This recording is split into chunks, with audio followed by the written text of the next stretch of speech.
नमस्कार दोस्तों, आज हम बात करेंगे बिल्स के बारे में। जी, मैं पानी या बिजली के बिल की बात नहीं कर रहा, मैं बात कर रहा हूँ पार्लियामेंट्री बिल्स की। इससे पहले कि हम बिल्स और उनके टाइप्स देखें, पहले हम ये समझने की कोशिश करते हैं कि बिल्स आखिर होते क्या हैं। हम हर दिन अखबार के अंदर पढ़ते हैं कि आज गवर्नमेंट ने ये बिल पेश किया, आज ये बिल राज्यसभा में पास हो गया, आज ये बिल लोकसभा में पास हो गया। आखिर बिल्स का मतलब क्या है? अगर मैं आपको आसान भाषा में समझाने की कोशिश करूं, तो बिल्स का मतलब होता है किसी लॉ का प्रपोजल। जब एक लॉ लाना होता है, उसके पहले एक प्रपोजल दिया जाता है हाउस के आगे। इस प्रपोजल को फॉर्मल लैंग्वेज के अंदर बिल बोलते हैं। मैं फिर से रिपीट करता हूं, किसी भी लॉ को लाने से पहले जो फॉर्मल प्रपोजल होता है हाउस के आगे, चाहे वो लोकसभा हो चाहे वो राज्यसभा हो, इस फॉर्मल प्रपोजल को, जो ये लेजिस्लेशन का जो प्रपोजल है फॉर्मल, इसे लीगल लैंग्वेज में बिल कहते हैं। अब बिल बेसिकली दो टाइप का होता है। अगर मैं बिल्कुल बेसिक क्लासिफिकेशन की बात करूं, तो बिल दो टाइप का होता है। आइए देखते हैं वो दो टाइप्स कौन से हैं। सबसे पहला होता है गवर्नमेंट बिल। गवर्नमेंट बिल वो बिल होता है जो कि गवर्नमेंट द्वारा हाउस के आगे रखा जाता है। दूसरा होता है private member bill. Private member bill वो होता है जो किसी प्राइवेट मेंबर द्वारा रखा जाता है। प्राइवेट मेंबर का मतलब मिनिस्टर के अलावा कोई भी मेंबर ऑफ पार्लियामेंट। मैं फिर से रिपीट करूंगा, जो मिनिस्टर्स हैं उनके अलावा कोई भी मेंबर ऑफ पार्लियामेंट जब कोई बिल हाउस के आगे पेश करता है तो उसे हम प्राइवेट मेंबर्स बिल कहते हैं। अगर इनकी थोड़ी और डिटेल्स के बारे में जानें, तो गवर्नमेंट बिल को पेश करने के पहले 7 दिन का नोटिस देना होता है और प्राइवेट मेंबर बिल को पेश करने के पहले 30 डेज का नोटिस देना होता है। गवर्नमेंट बिल जो है, जो कि चोजन गवर्नमेंट है उसके द्वारा रखे जाते हैं, और प्राइवेट मेंबर बिल मोस्टली जो है वो ऑपोजिशन पार्टी द्वारा रखे जाते हैं। अब ये पॉपुलर ओपिनियन में लगता होगा कि बिल्स जो हैं वो सिर्फ गवर्नमेंट ही लाती होगी। ऐसा नहीं है। जैसा मैंने बताया अभी कि प्राइवेट मेंबर बिल जैसी भी चीज़ एक एग्जिस्ट करती है, ऑपोजिशन चाहे तो वो भी अपनी पसंद का एक बिल ला सकती है गवर्नमेंट के आगे कोई लॉ बनाने के लिए। हालांकि ऐसा बहुत कम होता है, पहले हुआ भी है, बट ये भी एक बहुत ही इम्पॉर्टेंट प्रोसीजर है हमारे लॉ मेकिंग का पार्लियामेंट के अंदर। ठीक है, अगर मैं दूसरे टाइप के क्लासिफिकेशन की बात करूँ बिल्स के अंदर, तो बिल्स बेसिकली 4 प्रकार के होते हैं। एक होता है ऑर्डिनरी बिल,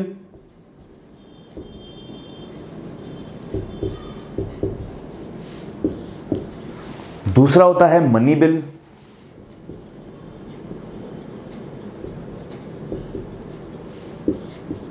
तीसरे होते हैं फाइनेंशियल बिल्स 1 और 2,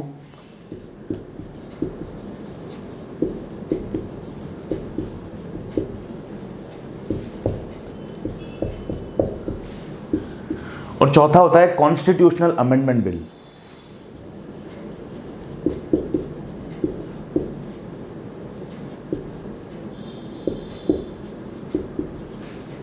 तो आज हम बेसिकली इन 3 बिल्स के बारे में बात करेंगे, जो कि हैं ऑर्डिनरी बिल, मनी बिल और financial bills. Constitutional amendment bill अपने आप में एक बहुत बड़ा उपन्यास है। इसके बारे में हम अगला वीडियो बनाएंगे, जहाँ पे मैं आपसे इंपॉर्टेंट केसेस डिस्कस करूँगा और आपको बताऊँगा कि कॉन्स्टिट्यूशन में अमेंडमेंट कैसे किए जाते हैं। तो शुरुआत करते हैं ऑर्डिनरी बिल से। जैसा कि नाम से ही लग रहा है, ऑर्डिनरी बिल जो है वो ऑर्डिनरी होगा। अगर मैं ऑर्डिनरी की बिल की डेफिनेशन की बात करूँ, जो भी बिल कॉन्स्टिट्यूशनल अमेंडमेंट बिल नहीं है और मनी बिल नहीं है, मनी मैटर से रिलेटेड अगर नहीं है, तो वो एक ऑर्डिनरी बिल होगा। मनी बिल, मनी बिल का मतलब होता है कि जो भी बिल आर्टिकल 110 से रिलेटेड है। आर्टिकल 110 के अंदर, कॉन्स्टिट्यूशन के आर्टिकल 110 के अंदर मनी बिल की डेफिनेशन दी गई है, जैसे हम देखेंगे अभी थोड़ी देर बाद में।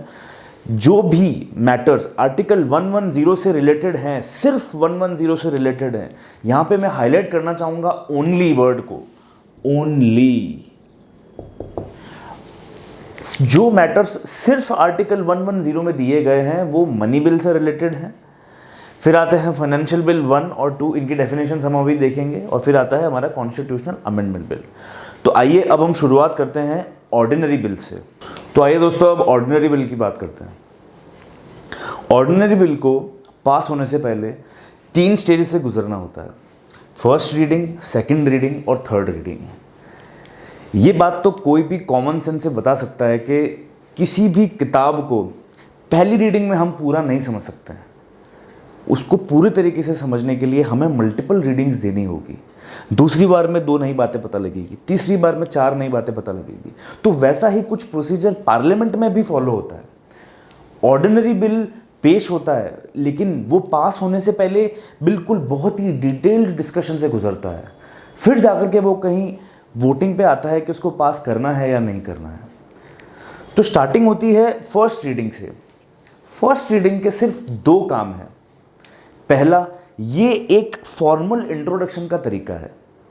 यहाँ पे क्या होता है, बिल्कुल एक प्रोसेस है। जो भी मिनिस्टर बिल पेश कर रहे हैं वो आकर के हाउस की परमिशन मांगेंगे बिल पेश करने के लिए। फिर हाउस वॉइस वोट के थ्रू जनरली अलाउ करते ही हैं, वॉइस वोट के थ्रू अलाउ करेंगे कि हाँ ठीक है आप बिल पेश कीजिए। फिर बिल को रीड किया जाएगा पूरे हाउस के आगे, जिसे हम फॉर्मल इंट्रोडक्शन कहते हैं। जब ये बिल रीड कर दिया जाएगा उसके बाद में ये बिल प्रिंट होता है द गेजेट ऑफ इंडिया में, जिसे राजपत्र भी कहते हैं।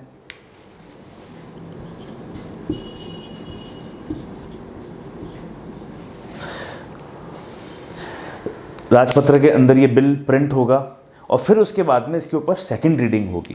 तो आइए देखते हैं कि अब सेकंड रीडिंग में क्या होता है। सेकंड रीडिंग जो है वो बेसिकली 3 स्टेजेस से गुजरती है। पहली है the stage of general discussion.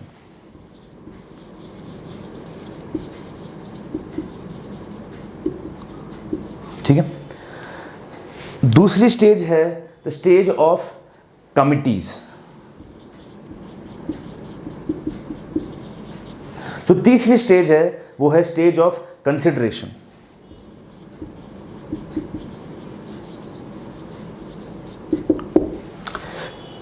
पहली रीडिंग के अंदर राजपत्र में प्रिंट हो गया बिल, जो था ऑर्डिनरी बिल की बात हो रही है, याद रखिएगा यहाँ पे राजपत्र में बिल प्रिंट हो गया। प्रिंट होने के बाद में सेकंड रीडिंग के अंदर गया बिल। यहाँ पे जनरल डिस्कशन, कमिटीज और कंसिडरेशन, ये 3 फेजेस होंगे। इनके डिटेल्स में जाएं तो यहाँ पे क्या होगा कि जो पहली स्टेज है सेकंड रीडिंग की, वहाँ पे सिर्फ जनरल डिस्कशन होगा। जो बिल के प्रिंसिपल्स हैं, वो बिल किस बारे में है, क्या बात करना चाह रहा है, क्या चेंजेस लाना चाह रहा है, किन चीज़ों पे रोक लगाना चाह रहा है, जो बेसिक मतलब है बिल का, वो पूरे के पूरे हाउस के आगे पेश किया जाता है। जो जनरल डिस्कशन है, ज़्यादा डिटेल्स में नहीं जाते हैं इसके अंदर, तो ये होता है जनरल डिस्कशन इस स्टेज पे। स्टेज नंबर 1 जो है सेकंड रीडिंग का। जो स्टेज नंबर 2 है कमिटीज का, यहाँ पे जनरल डिस्कशन के बाद में हाउस ये डिसाइड करेगा कि अब इस बिल को किसी कमिटी के पास में भेजना है क्या डिस्कशन के लिए। क्योंकि ये तो आप सभी जानते हैं कि बहुत सारे बिल्स आते हैं, तो हर बिल के ऊपर पूरा हाउस एक साथ तो डिस्कस कर नहीं सकता है। तो बहुत बार ऐसा करते हैं कि कमिटीज़ बना दी जाती है, जिन्हें हम एड हॉक कमिटीज़ भी कहते हैं। वो कमिटी सिर्फ इस पर्टिकुलर बिल के लिए बनाई जाती है। जब ये बिल पास हो जाता है या रिजेक्ट हो जाता है, वो कमिटीज़ भी डिसॉल्व हो जाती हैं। तो यहाँ पे सेकंड स्टेज पे कमिटीज़ को भेजा जाता है, डिसाइड करता है हाउस कि अब क्या करेंगे, कमिटीज़ को भेजें या फिर सीधा रिकन्सिडरेशन के लिए ले लें या फिर भेजें ही ना आगे। समझ रहे हो? तो कमिटीज़ के लेवल पे 2 टाइप की कमिटीज़ को भेजा जाता है बिल हाउस के रिकमेंडेशन पे। पहली होती है सेलेक्ट कमिटी,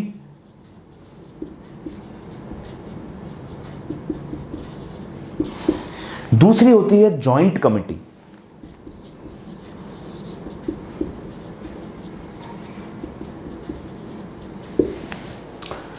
सेलेक्ट कमिटी जो है, जिस हाउस के अंदर वो बिल पेश हुआ है, ऑर्डिनरी बिल,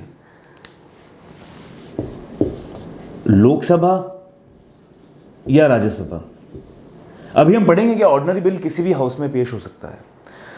तो जिस हाउस के अंदर वो इनिशिएट हुआ है, जिस हाउस के अंदर मिनिस्टर या प्राइवेट मेंबर उस बिल को लेकर के आए हैं, उस हाउस के मेंबर्स को मिला करके सेलेक्ट कमेटी बनाई जाएगी। जॉइंट कमेटी के अंदर जिस हाउस के अंदर पेश हुआ है सिर्फ उसके मेंबर नहीं होंगे, दूसरे हाउस के भी मेंबर्स होंगे, दोनों को मिलाकर के एक जॉइंट कमेटी बनाई जाएगी। दोस्तों ऐसा अक्सर होता है कि जब कोई बिल बहुत ही ज़्यादा इंपॉर्टेंट होता है, अगर कोई नेशनल इंपॉर्टेंस से रिलेटेड है या फिर स्टेट्स की रिकमेंडेशंस भी चाहिए, स्टेट्स की इंपॉर्टेंस भी है, तब मोस्टली जॉइंट कमिटीज़ बनाई जाती है। क्योंकि मैं आपको पहले वीडियो में बता चुका हूँ कि स्टेट्स के डिसीजंस जो हैं वो जब भी लेने होंगे तब राज्यसभा को लाना पड़ेगा बीच में, अकेले लोकसभा कुछ नहीं कर सकती है। तो ये याद रखिएगा, जॉइंट कमेटी और सेलेक्ट कमेटी दोनों बनाई जा सकती है ऑर्डिनरी बिल के केस में। तो हमने देखा कि सेकंड रीडिंग के अंदर सेकंड स्टेज कमिटीज़ की होती है। जब ये कमिटीज़ इसके ऊपर बहुत गहरा डिस्कशन कर लेगी, इसके क्लॉज बाय क्लॉज वोटिंग होगी, इसके ऊपर क्लॉज बाय क्लॉज देखा जाएगा क्या है क्या नहीं है। फिर वो आता है कंसिडरेशन की जो स्टेज है, जहाँ पे फाइनली उस बिल के ऊपर क्लॉज बाय क्लॉज वोटिंग की जाएगी। एक एक क्लॉज को डिस्कस किया जाएगा कि इसको कंसिडर करना है कि नहीं करना है, करना है कि नहीं करना है। यहाँ पे हाउस अमेंडमेंट्स भी दे सकता है, हाउस के जो मेंबर्स हैं वो अमेंडमेंट्स भी दे सकते हैं। वो अमेंडमेंट्स जो हैं वो रिजेक्ट हो सकते हैं या सेलेक्ट हो सकते हैं। ठीक है, सेकंड रीडिंग यहाँ पे ख़त्म हो जाती है दोस्तों।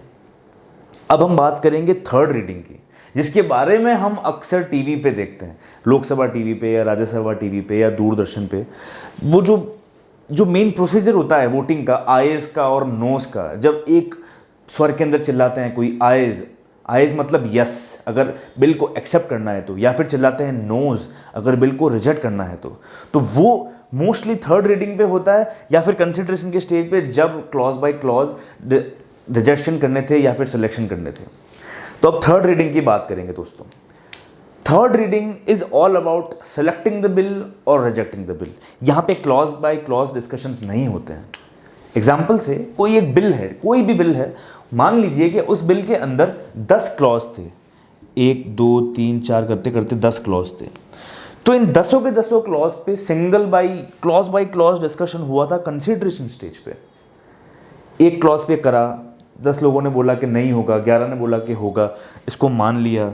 सेकंड क्लॉज को नहीं माना, थर्ड को नहीं माना, फोर्थ को मान लिया, फिफ्थ को मान लिया, सिक्स्थ को मान लिया। तो ये क्लॉज बाय क्लॉज डिस्कशन जो था वो सेकंड रीडिंग का पार्ट था। लेकिन थर्ड रीडिंग पे क्लॉज बाय क्लॉज डिस्कशंस नहीं होंगे, क्लॉज बाय क्लॉज वोटिंग नहीं होगी। यहाँ पे या तो बिल सेलेक्ट होगा दूसरे हाउस में जाने के लिए, मतलब पास हो जाएगा, या फिर बिल रिजेक्ट होगा। मैं फिर से रिपीट कर रहा हूँ, थर्ड रीडिंग के अंदर कोई क्लॉज बाय क्लॉज डिस्कशन नहीं होता है, क्लॉज बाय क्लॉज वोटिंग नहीं होती है। यहाँ पे पूरे बिल की एज अ होल वोटिंग होती है, या तो वो बिल पास होगा या फिर नहीं होगा। ठीक है, तो ये हमने देखा कि थर्ड रीडिंग के अंदर बिल पास होगा या नहीं होगा। अब मेजॉरिटी कितनी चाहिए होती है? सिंपल मेजॉरिटी चाहिए होती है, 50% +1 ऑफ प्रेजेंट एंड वोटिंग। जितने भी मेंबर्स आए हैं हाउस के अंदर, मान लीजिए 545 में से मान लीजिए उस दिन हाउस में 300 ही जने आए या 305 जने आए, उनमें से सिर्फ 300 जने ही वोट दे रहे हैं, तो 300 का 50% हो गया 150 + 1। तो हमें 151 मेंबर्स चाहिए होंगे उस पर्टिकुलर बिल को पास करवाने के लिए। थर्ड रीडिंग की जो बिल्कुल फाइनल स्टेज होगी वोटिंग की, वहाँ पे। अच्छा, सिंपल मेजॉरिटी हमने समझ ली, इनकी रीडिंग समझ ली हमने। अब इसके बाद में क्या होता है? थर्ड रीडिंग से पास होने के बाद में ये बिल सेकंड हाउस के पास में जाता है।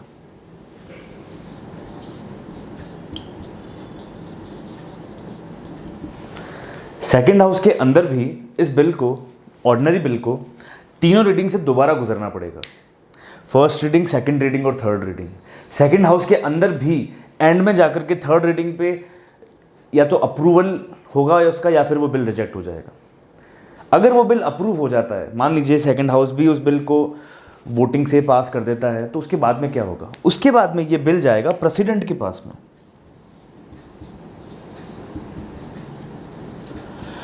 बिकॉज फाइनल अप्रूवल प्रेसिडेंट का बहुत इंपॉर्टेंट है। अब प्रेसिडेंट के पास में 3 ऑप्शंस होंगे, या तो वो बिल को पास कर दे, या फिर बिल को विदहोल्ड करके रखे, या फिर बिल को वापस भेज दे हाउस के पास में रिकमेंडेशन दे करके रिकंसिडरेशन के लिए। या तो वो उस बिल को पास कर दे, या फिर उस बिल को विदहोल्ड करके रखे, विदहोल्ड मतलब रोक के रखे अपने पास में, या फिर उस बिल को वापस भेज दे हाउस के रिकंसिडरेशन के लिए। अगर प्रेसिडेंट उस बिल को फाइनल असेंट दे देते हैं, जो कि पहला ऑप्शन है, असेंट इन द सेंस के अलाउ कर देते हैं पास करने के लिए, तो फिर वो बिल एक एक्ट बन जाता है। अगर वो उस बिल को विदहोल्ड करके रखते हैं तो वो बिल वहीं पे ख़त्म हो जाता है। अगर वो उस बिल को वापस रिकंसिडरेशन के लिए भेजते हैं, तो यहाँ पे एक बहुत इंपॉर्टेंट चीज़ होती है दोस्तों, अगर प्रेसिडेंट उस बिल को वापस या तो लोकसभा को या राज्यसभा को वापस भेज दें कि इस बिल पर रिकंसिडर करो, और लोकसभा और राज्यसभा दोनों मिलकर उस बिल को फिर से पास कर देते हैं और वो बिल फिर से प्रेसिडेंट के पास आ जाता है, तो फिर प्रेसिडेंट को उस बिल को सहमति देनी ही पड़ती है। प्रेसिडेंट के पास में उस बिल को वापस भेजने की सिर्फ एक बार की शक्ति है। अगर प्रेसिडेंट उस बिल को वापस भेज दे दोनों हाउसेस के रिकंसिडरेशन के लिए, और वो दोनों हाउसेस फिर से या तो अमेंड करके या फिर बिना अमेंडमेंट के पास करके उसको वापस प्रेसिडेंट के पास में भेजें, तो फिर इस केस में प्रेसिडेंट को उस पर सहमति देनी ही होगी और वो एक एक्ट बन जाएगा। तो यहाँ पे हमने देखा कि ऑर्डिनरी बिल का क्या प्रोसीजर है कि उसे first reading, second reading, third reading से पास होना होता है, पहले हाउस में भी और दूसरे हाउस के अंदर भी। दूसरे हाउस में पास होने के बाद में प्रेसिडेंट के पास में जाता है वो बिल, और फिर प्रेसिडेंट के पास में तीन ऑप्शंस होते हैं, या तो पास करके लॉ बना दिया जाए, या फिर उस बिल को वापस भेज दिया जाए, या फिर विदहोल्ड करके रखा जाए। विदहोल्ड के केस में वो बिल लैप्स हो जाता है। अगर वापस भेज दिया जाता है तो फिर एक बार ही मना कर सकते हैं प्रेसिडेंट। तो हमने यहाँ पे देखा ऑर्डिनरी बिल का जो लेजिस्लेशन का प्रोसेस है वो। अब हम देखेंगे कि मनी बिल का लेजिस्लेशन का प्रोसेस है वो कितना अलग है ऑर्डिनरी बिल से। आइए देखते हैं। तो दोस्तों हमने देखा कि ऑर्डिनरी बिल को किस तरीके से पास किया जाता है, किस तरीके से वो मल्टीपल रीडिंग्स के थ्रू जाता है, रीडिंग 1, रीडिंग 2, रीडिंग 3, फिर उसके बाद में प्रेसिडेंट के पास में रिकमेंडेशन सेकंड हाउस में जाता है, फिर उसके बाद में प्रेसिडेंट के पास में भेजा जाता है, और फिर कहीं जाकर के वो एक एक्ट बनता है। तो अब हम ऑर्डिनरी बिल से थोड़ा सा आगे बढ़ के मनी बिल, फाइनेंशियल बिल 1 और फाइनेंशियल बिल 2 के बारे में बात करेंगे।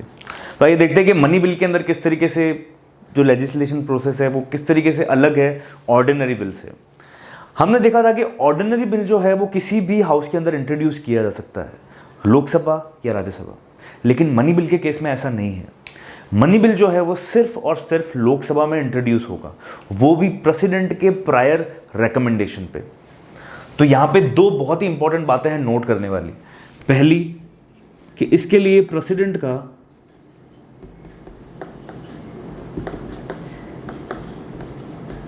प्रायर रिकमेंडेशन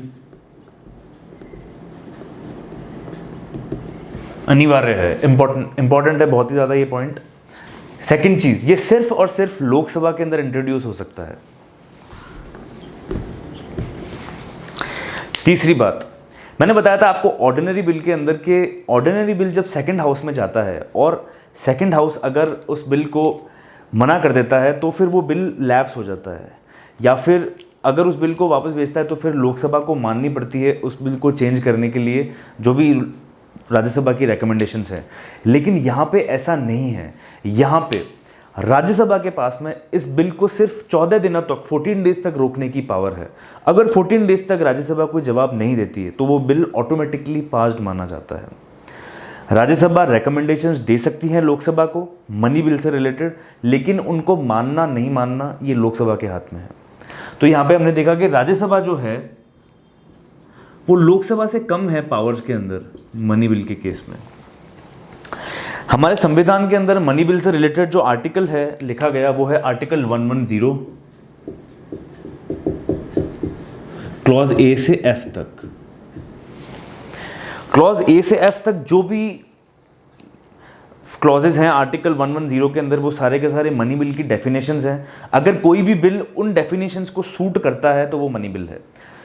मैं फिर से रिपीट करूंगा, अगर कोई भी बिल इन जो ए से लेके एफ तक आर्टिकल 110 के अंदर उन ए से लेके एफ तक क्लॉजेस को अगर कोई भी बिल सूट करता है या फिर डिफाइन करता है तो वो मनी बिल है, लेकिन सिर्फ उसे ही डिफाइन करना चाहिए। मेरे कहने का मतलब है कि कोई और मैटर नहीं होना चाहिए इन क्लॉजेस के अलावा, क्योंकि अगर कोई और मैटर होगा तो फिर वो मनी बिल नहीं रहेगा। मैं आपको एक एग्जांपल देके समझाता हूँ।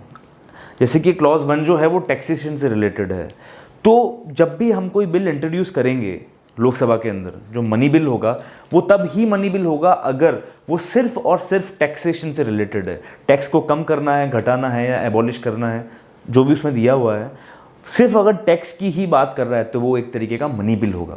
लेकिन अगर वो टैक्स के साथ में किसी और चीज़ की भी बात करता है जो कि पब्लिक इंपॉर्टेंस की है तो फिर वो मनी बिल नहीं रहेगा। हम आगे बात करेंगे कि फिर वो कौन सा बिल होगा। मनी बिल से रिलेटेड जो तीसरी बात है, जो कि सबसे इंपॉर्टेंट बात है, वो है रोल ऑफ द स्पीकर।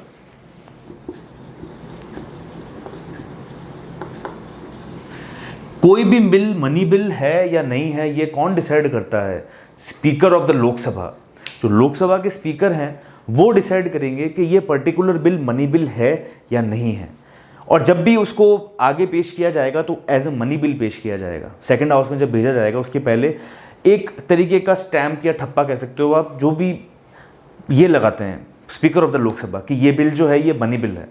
और उनका लिया गया डिसीजन, लोकसभा के स्पीकर का लिया गया डिसीजन किसी भी कोर्ट ऑफ लॉ में क्वेश्चनेबल नहीं है।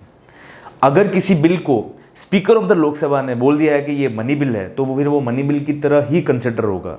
कोई भी कोर्ट ऑफ लॉ, ना ही सुप्रीम कोर्ट ना ही प्रेसिडेंट खुद ये क्वेश्चन कर पाएंगे कि क्या वो मनी बिल है या नहीं है।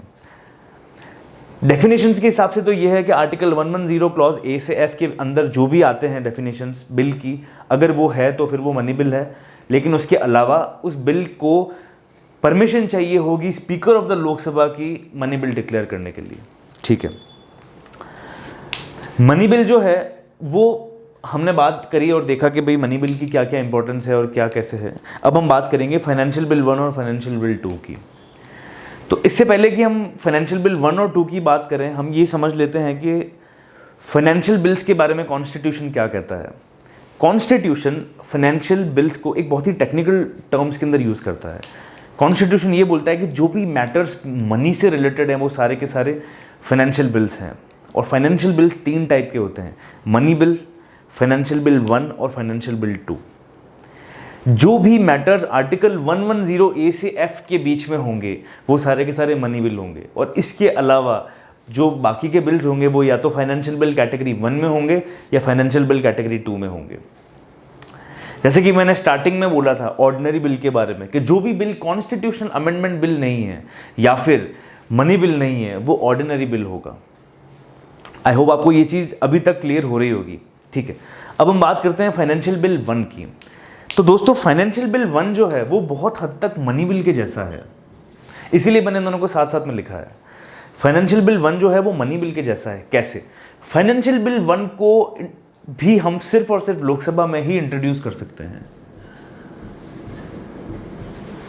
और फाइनेंशियल बिल 1 के लिए भी प्रेसिडेंट का प्रायर रिकमेंडेशन चाहिए।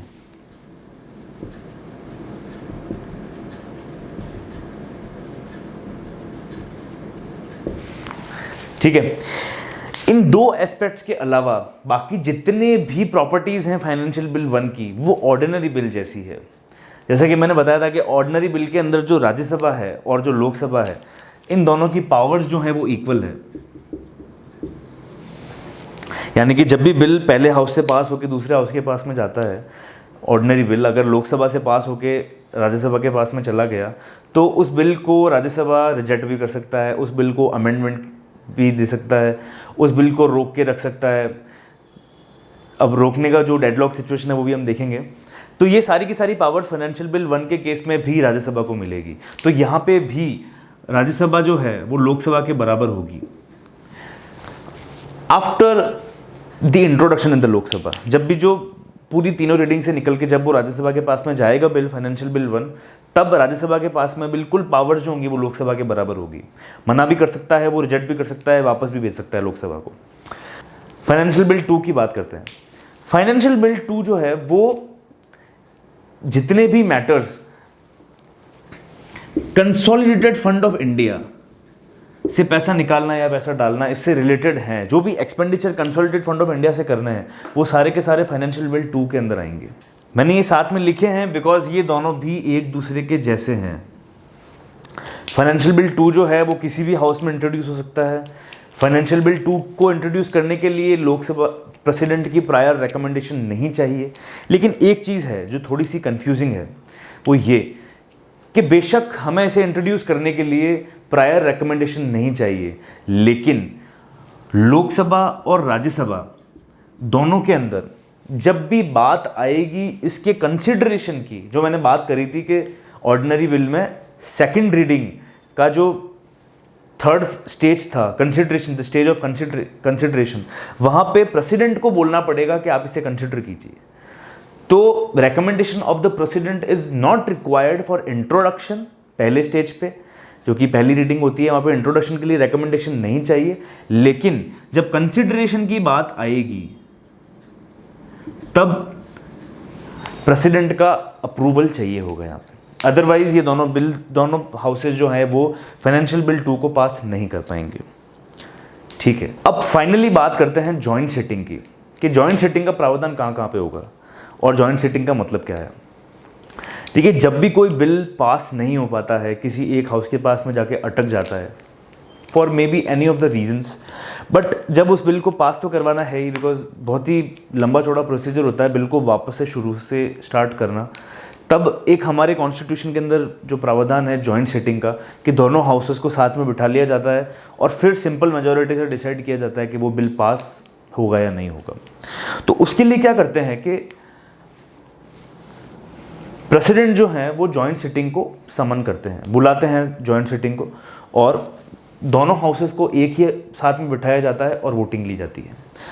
लोकसभा प्लस राज्यसभा को दोनों को एक ही जगह बिठाया जाएगा। इनके प्रिजाइडिंग ऑफिसर होंगे speaker of the Lok Sabha.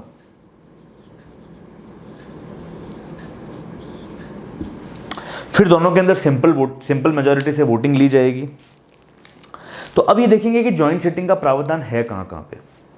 Money bill के केस में जॉइंट सिटिंग का प्रावधान नहीं होता है। मैं ये रेड पेन से कर देता हूं क्रॉस, ताकि आपको परफेक्ट तरीके से याद रहे ये चीज। मनी बिल के केस में जॉइंट सिटिंग का प्रावधान नहीं है। इसके अलावा हर जगह जॉइंट सिटिंग का प्रावधान है। फाइनेंशियल बिल 1 में भी है, 2 में भी है, और ऑर्डिनरी बिल के अंदर भी है जॉइंट सिटिंग का प्रावधान। जब जब एक डेडलॉक की सिचुएशन क्रिएट होगी तब जॉइंट सिटिंग का प्रावधान होगा। जॉइंट सिटिंग के प्रेजाइडिंग ऑफिसर कौन होंगे? लोकसभा के स्पीकर। और डिसाइड कौन सी मेजॉरिटी से होगा? सिंपल मेजॉरिटी से। आगे हम देखेंगे नेक्स्ट वीडियो के अंदर कि कॉन्स्टिट्यूशनल अमेंडमेंट बिल जब डेडलॉक में फंसता है तब जॉइंट सिटिंग का प्रावधान नहीं होता है। तो जॉइंट सिटिंग का प्रावधान कब कब नहीं होता है? या तो मनी बिल के केस में नहीं होता है, या फिर कॉन्स्टिट्यूशनल अमेंडमेंट बिल के केस में नहीं होता है। तो आई होप आपको जो ये छोटी छोटी बारीकियां हैं वो समझ में आई होंगी, फाइनेंशियल बिल 1, 2, ऑर्डिनरी बिल और मनी बिल से रिलेटेड। ये बहुत ही ज़्यादा इंपॉर्टेंट बिल्स हैं। अगर आप पार्लियामेंट्री प्रोसीजर को समझना चाहते हैं तो इन बिल्स को फिर से गो थ्रू कीजिए, इस वीडियो को फिर से देखिए अगर नहीं समझ में आया है तो। आई होप आपको ये वीडियो अच्छा लगा होगा। आई होप आपको समझ में आई होगी चीज़ें। थोड़ी सी टेक्निकल और कॉम्प्लिकेटेड हो गई थी चीज़ें, बिकॉज ये टॉपिक्स कॉम्प्लिकेटेड हैं। जो प्रोसेस है लेजिस्लेशन का वो इतना सिंपल प्रोसेस नहीं है। मुझे पूरी उम्मीद है कि आपको ये वीडियो समझ में आया होगा। प्लीज़ इस वीडियो को लाइक, शेयर और सब्सक्राइब करें। सब्सक्राइब ज़रूर करें, बिकॉज जब भी मैं नई वीडियो डालूंगा तो आपको पता कैसे चलेगा कि नई वीडियो आई है। सी यू नेक्स्ट टाइम। अगले वीडियो में हम बात करेंगे कॉन्स्टिट्यूशनल अमेंडमेंट बिल की और वो किस तरीके से पास होता है, बिकॉज कॉन्स्टिट्यूशनल अमेंडमेंट बिल जो है वो अपने आप में एक बहुत ही बड़ा उपन्यास जैसा ही कुछ है। तो thank you very much. I hope you enjoyed this video. Thank you.